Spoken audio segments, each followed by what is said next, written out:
The boy in the cockpit did not look like someone who had already accepted death.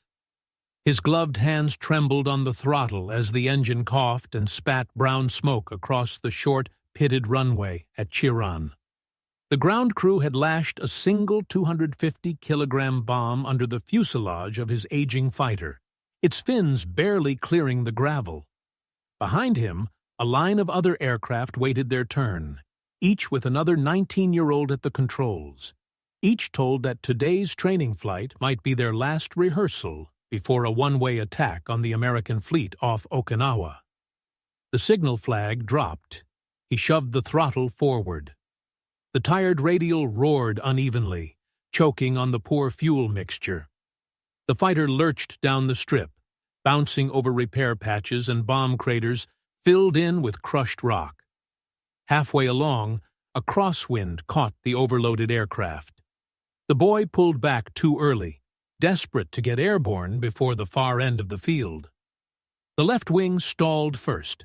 The fighter rolled, one wingtip striking a revetment stacked with fuel drums. Men on the ground had just enough time to dive flat as metal shrieked and the bomb tore free.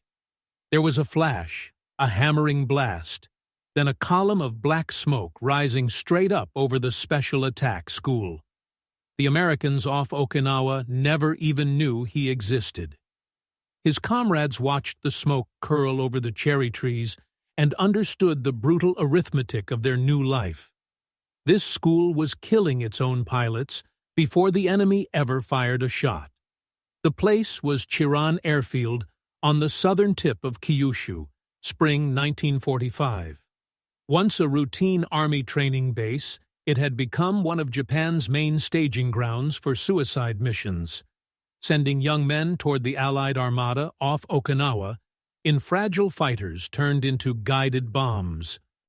At Chiran and similar airfields, the Imperial Japanese Army and Navy tried to turn barely trained students into human bullets in a matter of weeks, using worn-out aircraft, contaminated fuel, and runways cratered by American raids. It was officially a school, with manuals, instructors, and neat rows of barracks. In reality, it was a conveyor belt that chewed up its pupils with accidents, mechanical failures, and botched practice runs long before they ever saw an American ship. This is the story of that school, of the desperate system that created it, and of how Japan's attempt to manufacture perfect suicides revealed instead the complete collapse of its air war. 4 years earlier, Japanese flight training looked nothing like this. In 1941, naval aviators typically arrived at the front with well over 500 hours in the air. Some veterans of China and the Pacific had more than 700. Army pilots also logged several hundred hours before seeing combat. Their training regimes had been deliberately brutal but thorough, designed to weed out all but the most gifted and disciplined.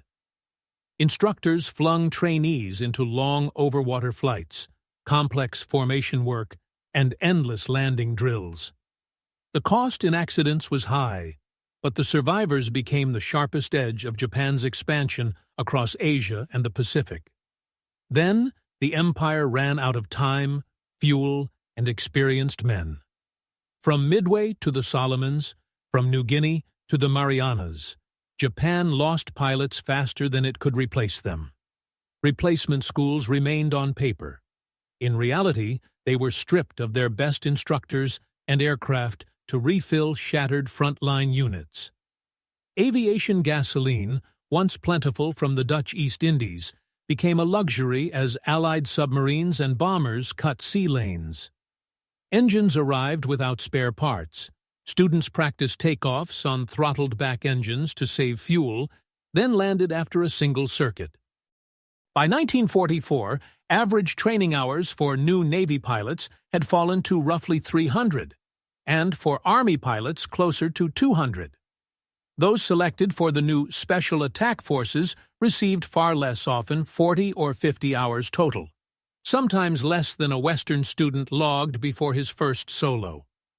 Chiran Airfield was born into that decline. Built in 1941 on a flat plateau amid tea fields and small villages, it was at first a standard Army base with 2 intersecting runways, a handful of hangars, and rows of wooden barracks. Cadets marched between classrooms and flight lines, learning navigation, engine maintenance, and the stiff etiquette of the officer corps. But as Japan's fortunes turned, the base changed. In 1944, it began receiving units earmarked for special attack duties, and by 1945 it was known throughout the Army Air Arm as a place from which men departed and did not return. Today, the Chiran Peace Museum preserves remnants of its runways and the small houses where local families once lodged pilots in their last nights on Earth. But in 1945, it was still very much an operating school. The Army sent Lieutenant Masao Kondo to Chiran in late 1944. He had flown Kai-43 Hayabusa fighters over Burma and China, losing squadron mates one by one until he was one of the few with more than 100 combat hours left alive. He arrived expecting to instruct advanced tactics. Instead, he found students who had never flown through cloud, who had never practiced instrument approaches, some who had never fired their cannons except at a painted circle on the side of a hill. The aircraft lined up for them were a mixture of worn Kai-43s, newer Kai-84s that seldom received proper maintenance, and trainers pressed into combat roles. The ground crew chief showed him a notebook where every engine change, every cracked cylinder head, every landing gear collapse was carefully recorded. The pages looked like casualty lists. Kondo quickly realized the school's first enemy was not the American fleet, but physics. Runways had been patched after repeated B-29 raids, leaving uneven surfaces and loose gravel that could shred tires. Pilots were expected to take off with heavy bombs and full fuel tanks on strips never designed for such loads. Fuel quality had deteriorated so badly that engines ran hot, detonated unpredictably, and sometimes simply seized on climb-out. Mechanics scraped varnish from the inside of fuel drums to use as sealant and mixed in low-grade substitutes when real aviation gasoline ran short. Instructors warned their students to open throttles slowly, to listen for the particular knocking sound that meant bad fuel. But the timetable for operations against Okinawa did not care about careful technique. On one cold March morning, Kondo watched as a group of 6 trainees prepared for what was officially described as a practice special attack formation takeoff. Each aircraft carried a live bomb smaller than the 500-kilogram monsters intended for the actual mission, but enough to demolish a house and a full load of fuel. The plan was simple on paper. The first 2 aircraft would roll together, lift off in formation, then circle while the next pair launched, and finally the last 2. In the mess the night before, the boys had spoken quietly about it. Some hoped the weather would close in. Others secretly prayed for an engine failure that would allow them to abort without losing face. The first pair accelerated smoothly and climbed away. The second pair began their run, but halfway down the strip, the right-hand fighter's landing gear collapsed. The aircraft slammed onto its belly and slid, showering sparks. The pilot yanked his canopy open and scrambled out as the bomb skidded beneath him. The third pair, already rolling, had no room to stop. One trainee jerked his aircraft off the ground too soon, scraped a wingtip, and careened into the grass, snapping his undercarriage. The other tried to thread his Hayabusa between the crippled machines and struck a piece of debris that slashed open his fuel tank. The resulting fire consumed 2 aircraft. The practice mission never left the perimeter fence. 3 students ended the day in the infirmary. 2 more did not survive to see another sunrise. Stories like that were not accidents in the sense of random bad luck. They were the predictable outcome of Japan's late-war aviation system. Engine failures, landing gear collapses, fouled spark plugs, and badly mixed fuel plagued all Japanese flight operations in 1945, but they hit the kamikaze schools especially hard. Many special attack missions never reached Allied ships, not because fighters or flak stopped them, but because aircraft broke down en route, forcing pilots to ditch in rough seas or crash into hillsides. Contemporary Japanese and Allied studies alike noted that mechanical failure was a constant, attritional killer, thinning out kamikaze formations long before they arrived within gun range of the fleet. If Chiran was one face of the kamikaze school, the Navy's Ohka units were another, even more extreme example. At the naval arsenal at Yokosuka, engineers had taken the concept of a man-guided bomb to its logical conclusion. A small, rocket-powered aircraft with stubby wings, a massive warhead in its nose, and just enough room for one pilot. It was called the Yokosuka MXY-7 Ohka, Cherry Blossom. A bomber would carry it to altitude under its belly. The pilot would then glide toward the target and ignite solid fuel rockets for the final dive. By 1944, as Japanese aircraft losses mounted around the Marianas, development of this weapon was pushed into high gear, and specialized units were formed to train its pilots. One of those pilots, Masaaki Saeki of the 721st Naval Air Group, nicknamed the Jinrai Butai, or Thunder God's Corps, kept a diary during his training. Later translated, it paints an intimate picture of life inside a kamikaze school. The trainees practiced first in two-seat trainers, then in engineless gliders shaped like the Ohka, dropped from bombers over coastal bays. Many of those practice drops ended badly. Some students misjudged the gliding characteristics and pancaked into the sea or the shore. Others could not control the steep final descent. Every few days, Saeki recorded another memorial service, another set of framed photographs in the barracks, another empty bunk. His entries make clear that the unit's attrition began long before anyone saw an American carrier's wake through the cockpit glass. The rhetoric of the manuals these young men studied only added to the pressure. Kamikaze instruction pamphlets, produced hastily in 1944 and 1945, combined technical diagrams with exhortations about purity, calmness, and the proper mental state for a divine wind. They insisted that a pilot's duty was to strike his target cleanly, with no wasted fuel or missed opportunities, to crash in training, to abort a mission because of mechanical trouble, or to return due to bad weather was portrayed as a moral failure almost as serious as cowardice. Surviving examples of these manuals and speeches show how technical instructions and spiritual demands were woven together into a single, suffocating message. Lieutenant Kondo saw how that message played out in real lives. One of his students, whom we can call Kenji, came from a university in Tokyo.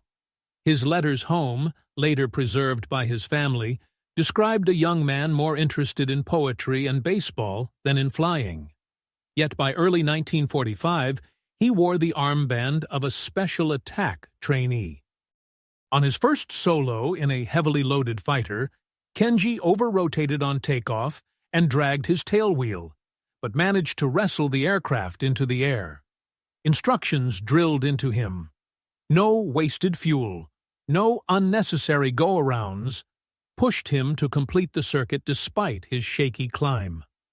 On landing, he came in too fast, bounced and ground-looped, tearing off a wing. He survived with a broken arm. The accident should have ended his flying days. Instead, doctors patched him up, and the school sent him back to the flight line, determined to prove his willingness to die correctly next time. The Americans, meanwhile, were watching these bases. Carrier pilots flying Hellcats and Corsairs on sweeps over Kyushu and Shikoku saw the pattern. Airfields with rows of fighters parked nose-to-nose along tree lines, concrete revetments hastily carved into hillsides, and runways so short that heavily laden planes barely lifted over the perimeter. On some raids, American pilots reported explosions on the ground as Japanese aircraft attempted emergency takeoffs under attack. At least one U.S. Navy ace later recalled seeing a fighter, bomb slung beneath it, stagger into the air under his guns only to roll, clip its wing on a mound of earth, and explode before it had climbed 50 feet. To the men in those cockpits, it looked as if the kamikaze schools were self-destructing, even without enemy help. But enough aircraft survived takeoff and mechanical mishaps to make the new tactic a serious threat. Late 1944 saw the first organized special attack operations in the Philippines. By spring 1945, during the Okinawa campaign, Japan hurled wave after wave of suicide aircraft at the Allied fleet. The first major mass assault against that invasion force on 6 April 1945 involved around 355 planes in mixed formations of kamikaze and conventional attackers. Over the weeks that followed, thousands of sorties were flown. Roughly 3,000 kamikaze pilots died during these operations, sinking dozens of Allied ships and damaging many more. Yet when historians later examined the numbers, the picture was more complex. In the Philippines, perhaps a quarter of kamikaze sorties resulted in a hit or damaging near miss. At Okinawa, with better Allied defenses and worse Japanese training, the effective rate dropped toward 1 in 8. The human cost on both sides was enormous. The tactical efficiency was far lower than the propaganda suggested. Behind those statistics lay another, less visible number. Aircraft and pilots lost to non-combat causes. American naval reports noted that many attackers broke formation, trailed smoke, or simply disappeared from radar screens long before they came within range of shipboard guns. Japanese memoirs and post-war analyses confirmed that mechanical failures and navigation errors claimed a significant share of special attack aircraft. In the final months of the war, Japan's air forces possessed thousands of planes on paper, including more than 5,000 machines designated for kamikaze use at the time of surrender. But chronic fuel shortages, lack of spare parts, and an increasingly chaotic training system meant that only a fraction could be launched effectively. Back at Chiran, the daily rhythm of the school measured this attrition in funerals. In the small civilian houses near the base, where local families hosted pilots in what were called pilots' inns, framed photographs accumulated on shelves. The young men left behind carefully staged portraits in flight gear, along with letters to be handed to parents after their deaths. Some of those letters spoke in the language expected of them: gratitude to the emperor, references to cherry blossoms falling at the height of their beauty. Others, written in cramped handwriting late at night, revealed anxiety, doubt, and the stubborn human desire to live. The owners of those houses later remembered how often the airfield sirens would wail, announcing that a special attack unit was departing. Hours or days later, a truck would return with a few charred fragments of metal and a small wooden box said to contain the pilot's remains. In too many cases, those boxes held earth scraped from the end of the runway, rather than ashes from a distant sea. The instructors lived with their own quiet torment. Lieutenant Kondo had once trained pilots to survive, to bring their machines home. Now his job description, though no one wrote it down, was to prepare his students to steer their aircraft into the side of a ship. Yet he also knew that if their flying was sloppy, they would never reach that ship. He drilled them in engine-out procedures, even as the command told them to avoid ditching, and to strive for success, even if wounded. He taught them to recognize the feel of a stall while carrying a bomb, knowing that in practice many would encounter it only once. In the thin air of early morning, he stood by the runway and watched each takeoff, holding his breath through that critical few seconds when a misjudged rotation or a hiccup in the fuel line could turn the flight into another fireball at the edge of the T-fields. Occasionally, the system produced grim ironies. Some kamikaze pilots survived multiple abortive missions because their aircraft failed them at just the right moment. Engines that refused to start, landing gear that would not retract, radios that fell silent. Each malfunction provided a technically valid reason to turn back, though it carried the stain of perceived bad luck or lack of spirit. Surviving interviews with former special attack volunteers described the strange mixture of relief and shame they felt when they taxied back to the line instead of vanishing into the clouds. One recalled that a fellow pilot whose engine quit 3 times in a row was nicknamed the man the gods won't take, an uncomfortable joke in a unit built on the promise of holy sacrifice. As the war drew into its final months, the gap between the rhetoric of the divine wind and the reality of the kamikaze schools widened into a chasm. Japanese leaders portrayed the suicide pilots as the embodiment of ancient samurai virtues, young men gladly trading their lives for the homeland's safety. Western accounts sometimes echoed that stereotype, depicting the pilots as fanatics. The records of Chiran and the Ohka units tell a more complicated story. These were mostly students and farm boys pushed through an accelerated training pipeline, working with dangerous machines in terrible conditions, under orders that left them little room to choose. The school's accidental dead, the ones killed on practice takeoffs, in mid-air collisions during formation training, or in glider crashes on gray winter mornings, received the same posthumous honors as those who struck enemy ships. On paper, they were successful special attackers. In reality, they were casualties of a system that had already stopped functioning as an air force in the conventional sense. After Japan's surrender, Chiran Airfield fell silent. The runways cracked and sprouted grass. Local villagers salvaged wood and metal from abandoned buildings. In the 1950s and 1960s, former pilots and bereaved families began to push for a memorial. Their efforts eventually produced the Chiran Museum, where glass cases now display hundreds of photographs of kamikaze pilots, letters written in careful brush strokes, and fragments of aircraft recovered from nearby hills and bays. Visitors who walk those corridors today see the faces of the young men who passed through that school, including many who never made it beyond the perimeter fence. Among the exhibits is a small model of the airfield as it looked in 1945. The runways, the revetments, the pilots' inns, and the surrounding fields are all represented.